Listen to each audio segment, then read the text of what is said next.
Le Seigneur soit avec vous.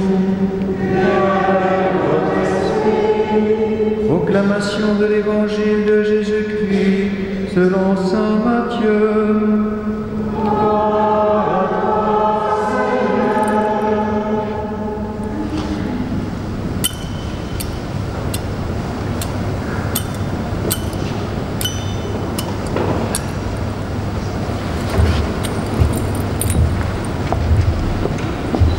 Jésus était né à Bethléem, en Judée, au temps du roi Hérode le Grand. Or, voici que des mages venus d'Orient arrivèrent à Jérusalem et demandèrent « Où est le roi des Juifs qui vient de naître? Nous avons vu son étoile à l'Orient et nous sommes venus nous prosterner devant lui. » En apprenant cela, le roi Hérode fut bouleversé et tout Jérusalem avec lui. Il réunit tous les grands prêtres et les scribes du peuple pour leur demander où devait naître le Christ. Ils lui répondirent « À Bethléem en Judée, car voici ce qui est écrit par le prophète. Et toi, Bethléem, terre de Juda, tu n'es certes pas le dernier parmi les chefs-lieux de Juda, car de toi sortira un chef qui sera le berger de mon peuple Israël. » Alors Hérode convoqua les mages en secret pour leur faire préciser à quelle date l'étoile était apparue. Puis il les envoya à Bethléem en leur disant « Allez vous renseigner avec précision sur l'enfant, et quand vous l'aurez trouvé, venez me l'annoncer pour que j'aille moi aussi me prosterner devant lui. » Après avoir entendu le roi, ils partirent. Et voici que l'étoile qu'ils avaient vue à l'Orient les précédait, jusqu'à ce qu'elle vienne s'arrêter au-dessus de l'endroit où se trouvait l'enfant. Quand ils virent l'étoile, ils se réjouirent d'une très grande joie. Ils entrèrent dans la maison, ils virent l'enfant avec Marie, sa mère, et tombant à ses pieds, ils se prosternèrent devant lui. Ils ouvrirent leur coffret et lui offrirent leurs présents, de l'or, de l'encens et de la myrrhe. Mais avertis en songe de ne pas retourner chez Hérode, ils regagnèrent leur pays par un autre chemin. Acclamons la parole de Dieu. Louange à toi, Seigneur Jésus.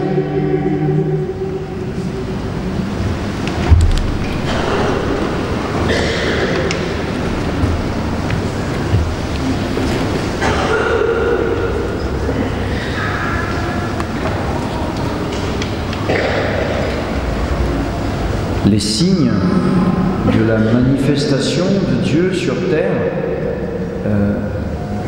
sont donnés à toutes les nations, à tous les hommes, mais particulièrement aux mages. Quelle est leur spécialité aux mages? Il n'y a pas besoin de faire de l'histoire. Il suffit de lire la dernière ligne de l'Évangile. C'étaient des grands spécialistes de l'âme humaine et de l'interprétation des rêves. Avertis en songe, immédiatement ils ont tout compris, analysé, ils évitent Hérode. Voilà. Aujourd'hui, il y a même qu'on dit une science de l'analyse des rêves et qui nous permet de sortir des fois de gros déboires personnels. Ça existe, voilà, toujours. Et c'est pas forcément quelque chose de magique ou ça n'accéderait pas à la raison. Hein. Le mage le plus connu, il y a deux mages extrêmement connus de l'histoire de l'Ancien Testament, Joseph d'Égypte avec son immense capacité d'interpréter les songes, et le prophète Daniel, qui est un des derniers livres écrits de la Bible. Il a été écrit à peine 100 ans avant la naissance du Christ. Et donc c'est un livre qu'on consultait beaucoup et qui confirmait les nouveaux pouvoirs d'ailleurs en place en Israël. Hérode, n'étant pas de cette famille de pouvoir, s'étant marié avec une Myriam justement de ce groupement asmonéen, tirait tout juste sa légitimité, il était mal à l'aise. Et voilà que des mages surgissent. Voilà. Ces gens qui interprètent les symboles, les signes, parce qu'ils sont des spécialistes de l'âme humaine. Ils croient que tout a un sens. Voilà. Il n'y a pas vraiment de hasard. Et la conjonction d'étoiles qui a eu lieu à cette époque, d'ailleurs qu'aujourd'hui en astronomie on peut dater à -6 avant Jésus-Christ, justement la date exacte de sa naissance, n'y est pas pour rien. Fruit du hasard? Ou alors, est-ce que quelqu'un, depuis le début de cet univers, à partir de sa première lumière jaillissante, a mis tout un ordre des choses, tout un cheminement de l'histoire de la création, un sens, une orientation. Voilà. Nous on dit perdre le nord, mais à l'époque on disait plutôt perdre l'Orient. Perdre le sens du soleil levant. Voilà. C'est pour ça que les églises, normalement, sont orientées. La liturgie est orientée vers le Christ, soleil levant. C'est pour ça qu'avant, on disait la messe dos au peuple. C'est faux. C'est la messe avec le peuple, orientée vers le Christ. Voilà. C'est pour ça qu'on était tourné vers le tabernacle et vers la croix, et non pas vers le prêtre qui aurait je ne sais quel pouvoir. Voilà. Il n'est qu'un petit représentant du Christ tête. Et toute l'assemblée est en communion. Toute l'assemblée et le peuple de Dieu, prêtre, prophète et roi.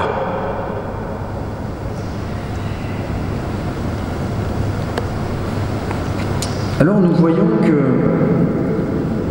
que Dieu, comme dit le Concile, a disséminé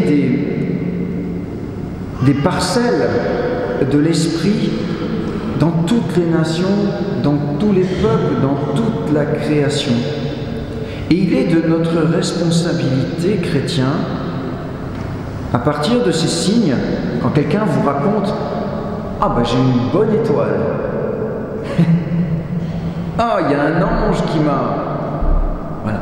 Pourquoi aujourd'hui, il y a une telle recrudescence pour les théories sur les anges, ou cette idée que, voilà, il y a une bonne étoile qui me guide. Pourquoi l'astrologie a encore tant d'impact? Mais tant mieux, c'est qu'il y a une soif. Il y a une soif de sens profond. Que toute ma vie, y compris les ténèbres que j'ai pu traverser, chacun de nous, personnellement, que tout ait un sens, comme a dit le Christ, que pas un cheveu de vos têtes ne soit perdu. Et on sait que perdre des cheveux, c'est bien le symbole des angoisses, du non-sens, de l'angoisse profonde du non-sens, d'un événement de notre vie qui nous accable, qui nous vieillit d'un coup. Nous avons tellement, nous aussi, besoin de sens. Mais peut-être que notre spécialité de chrétien, justement, ce ne serait pas de faire ce chemin intérieur jusqu'à ce que le Seigneur donne le sens à mes moindres cheveux, blancs ou noirs, ou bleus, ou roux, mais le moindre sens. Est-ce que ce ne serait pas notre premier devoir, tous les soirs, de faire son examen de conscience avec le regard de Dieu pour lire les signes de Dieu dans la journée, y compris dans mes chutes, dans mes difficultés, dans les choses que je ne veux pas voir et que ma conscience crie. Faire cet examen de conscience pour retrouver le sens de mon existence personnelle. Et si je le fais tous les jours, ce sera 1000 fois plus facile de me confesser, 1000 fois plus efficace. J'aurai pas besoin de confesser tous les fois la même chose, puisque j'aurai dans mon quotidien trouvé petit à petit un sens des choses sous le regard de Dieu et de l'Écriture. Parce que c'est l'Écriture, c'est pas les gens de Jérusalem qui comprennent tout. C'est l'Écriture qui donne sens, qui annonce quelque chose, qui annonce une direction, qui s'ouvre à la naissance de Jésus. Nous sommes censés, nous chrétiens, être spécialistes, être comme des mages, spécialistes de l'âme et du sens profond de chaque événement de nos vies. Non pas parce que nous aurions une espèce de science bizarre, appris je ne sais où. Non. À cause de la présence de Dieu à chaque instant de nos vies. Il est né dans une grotte, il est né au milieu du fumier, il est né dans le rejet, dans un couple bizarre, où madame a enfanté son monsieur. Où monsieur Joseph, on le représente souvent avec un homme habillé de plumes noires, qui est le diable, qui le tente parce qu'il ne sait pas vraiment ce qui se passe. Il a une confiance radicale à Dieu alors qu'il ne comprend pas. Ça le dépasse, mais complètement. Que Dieu soit présent dans le ventre de son épouse, qui peut croire ça? Il nous faut tout un cheminement quotidien à la lumière de Dieu et des Écritures. Sinon, on ne peut pas tenir.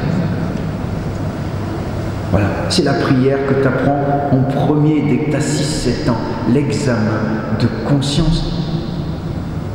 Voilà, c'est ce qui fait grandir la conscience. Voilà. La conscience aussi de l'universalité de l'humanité. Si Jésus est venu, c'est que tout homme a la dignité d'enfant de Dieu, en tout cas chemine dans cette dignité. Il en a plus ou moins conscience, il l'a plus ou moins accueilli.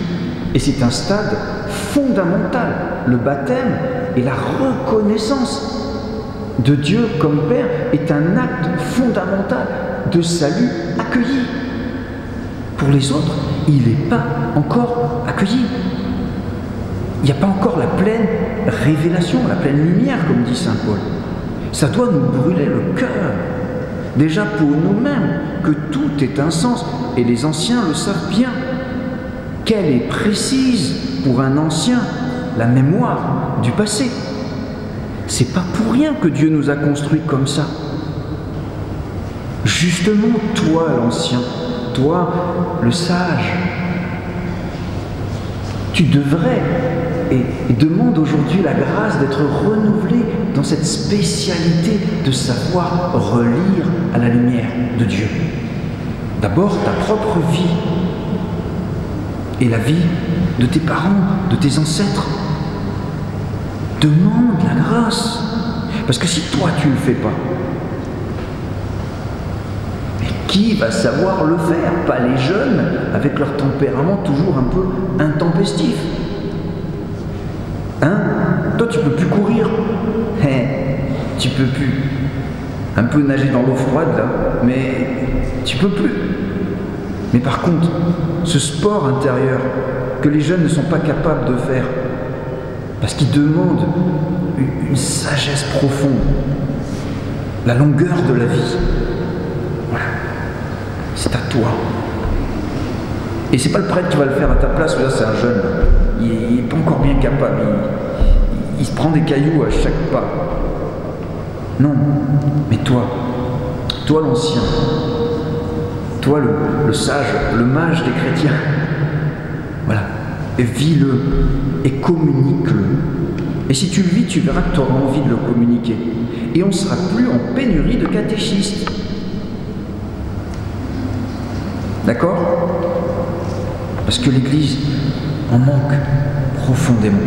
Nous manquons de cette sagesse, de cette lecture profondément humaine. Il y a une sagesse humaine là, qui nous manque.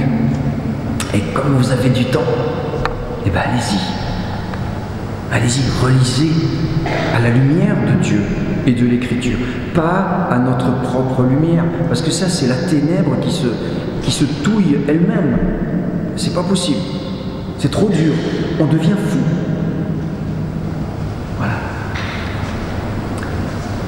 Merci Seigneur de susciter parmi nous en ce jour des prophètes, comme dit Saint Paul, et des apôtres, des gens qui ont accueilli la révélation de Dieu et du salut dans leur propre vie, et qui ont une grande soif de la communiquer.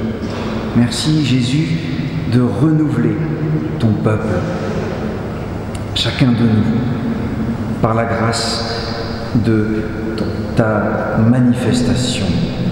Amen.